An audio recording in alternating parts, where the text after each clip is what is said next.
شروع اللہ کے نام سے جو بڑا مہربان اور نہایت رحم کرنے والا ہے۔ اسلامک ہسٹری MB کے ناظرین کو السلام علیکم۔ جب کربلا کے میدان میں نیزے برسے، جب خیمے جلائے گئے، جب شہزادے شہید کیے گئے، تب ایک بہن تھی جس کی زبان پر شکایت نہیں، صرف صبر، حوصلہ اور اللہ پر یقین تھا۔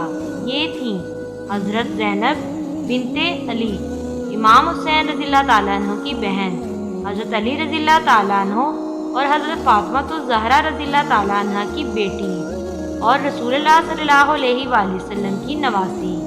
کربلا کے بعد جسمانی زخموں سے زیادہ روح زخمی تھی۔ ان کے سامنے ان کے بھائی، بھتیجے، بیٹے اور اہل بیت شہید کر دیے گئے، لیکن حضرت زینب رضی اللہ تعالیٰ عنہ نے صبر کی انتہا دکھائی۔ انہوں نے نہ صرف قیدی بن کر یزید کے دربار تک سفر کیا، بلکہ یزید جیسے ظالم کے سامنے حق کا کلمہ بھی بلند کیا۔ جب یزید نے فخر سے کہا کہ اس نے اہل بیت کو شکست دی، تو حضرت زینب رضی اللہ تعالیٰ عنہ نے فرمایا، اے یزید، تو سمجھتا ہے کہ تو نے ہم پر ظلم کر کے ہمیں رسوا کر دیا؟ نہیں، ہم نے صبر کیا اور ہمارا رب ہمیں اجر دے گا۔ تو دیکھے گا یہ خون رائے گا نہیں جائے گا۔ یہ الفاظ کسی مرد کے نہیں بلکہ ایک بہادر خاتون کے تھے جس کا دل غم سے چور تھا، لیکن زبان اللہ کے ذکر سے معمور۔ حضرت زینب رضی اللہ تعالیٰ عنہ نے ہمیں سکھایا کہ صبر صرف خاموشی نہیں بلکہ حالات کا مقابلہ کرنے کا نام ہے۔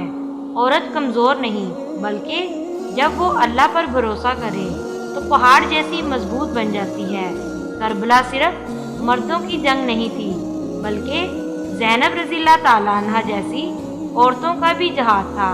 حضرت زینب رضی اللہ تعالیٰ عنہ نے ہمیں یہ پیغام دیا ہے کہ غم آئے، ظلم ہو، دل ٹوٹ جائے، مگر صبر کا دامن نہ چھوڑو، کیونکہ صبر کرنے والوں کے ساتھ اللہ تعالیٰ ہوتا ہے۔ آج اگر ہم زینب رضی اللہ تعالیٰ عنہ کے اسوہ حسنہ پر چلیں تو زندگی کے ہر کربلا کو جیت سکتے ہیں۔ اگر ویڈیو پسند آئی ہو تو ویڈیو کو لائک اور شیئر ضرور کریں اور ہمارے چینل کو سبسکرائب کر لیں تاکہ اس طرح کی اسلامی ویڈیوز آپ تک پہنچتی رہیں۔ تو کل ضرور دیکھیے گا ہماری نئی ویڈیو۔ حضرت امام زین العابدین رضی اللہ تعالیٰ عنہ، کربلا کے بعد زندہ رہنے والا حق کا چراغ، ایک ایسا بیٹا جس نے صبر، علم اور عبادت سے دین کی روشنی کو باقی رکھا۔ کمنٹ میں ضرور بتائیں کہ ہمیں کس ٹاپک پہ ویڈیو بنانی چاہیے۔ جزاک اللہ۔